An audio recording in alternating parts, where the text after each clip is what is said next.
Hi అండి. అందరికీ నమస్కారం. ఇది మేము బాన్స్వాడకి స్టార్ట్ అయిన వీడియో అనమాట. కొంచెం లేట్ అయింది. అండ్ ఇవొచ్చేసి మా ఫ్రెండ్స్ దారిలో వస్తారు. సో, వాటి కోసం అనమాట. అండ్ మా పిల్లలు ఆడుతున్నారు. అన్నయ్య, నేను, మా ఆయన, పిల్లలు కలిసి స్టార్ట్ అయ్యాం యాక్చువల్లీ.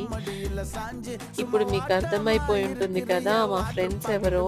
ఇవి మధ్యలో నర్సాపూర్ ఫారెస్ట్‌లో ఉంటాయి. పాపం ఏదైనా వెహికల్ ఆగితే వచ్చేస్తాయన్నమాట. ఏదైనా ఫుడ్ ఎయ్యాలనుకుంటే యానిమల్స్‌కి లోపల వైపుగానెయ్యాలి. లేకపోతే అవి రోడ్డు మీదకొచ్చేస్తాయి కదా! పాపం వాటికి తెలీదు కదా! అందుకోసమని. ఎప్పుడైనా ఫీడ్ చేయాలనుకుంటే ఫారెస్ట్ లోపలికని వెయ్యండి దయచేసి. అండ్ తర్వాత మళ్ళీ మేము స్టార్ట్ అయిపోయాము. మధ్యలో మెదక్‌లో టీ చాలా బావుంటుంది. ఎవరైనా వెళ్తే ఖచ్చితంగా ట్రై చేయండి. బస్ స్టాండ్‌కి అపోజిట్‌లో ఉంటుంది టీ. చాలా టేస్టీగా ఉంటుంది. మేమందరం కలిసి టీ తాగేసి మళ్ళీ స్టార్ట్ అయ్యాం. వీళ్ళిద్దరూ ప్లేసెస్ ఎక్స్‌చేంజ్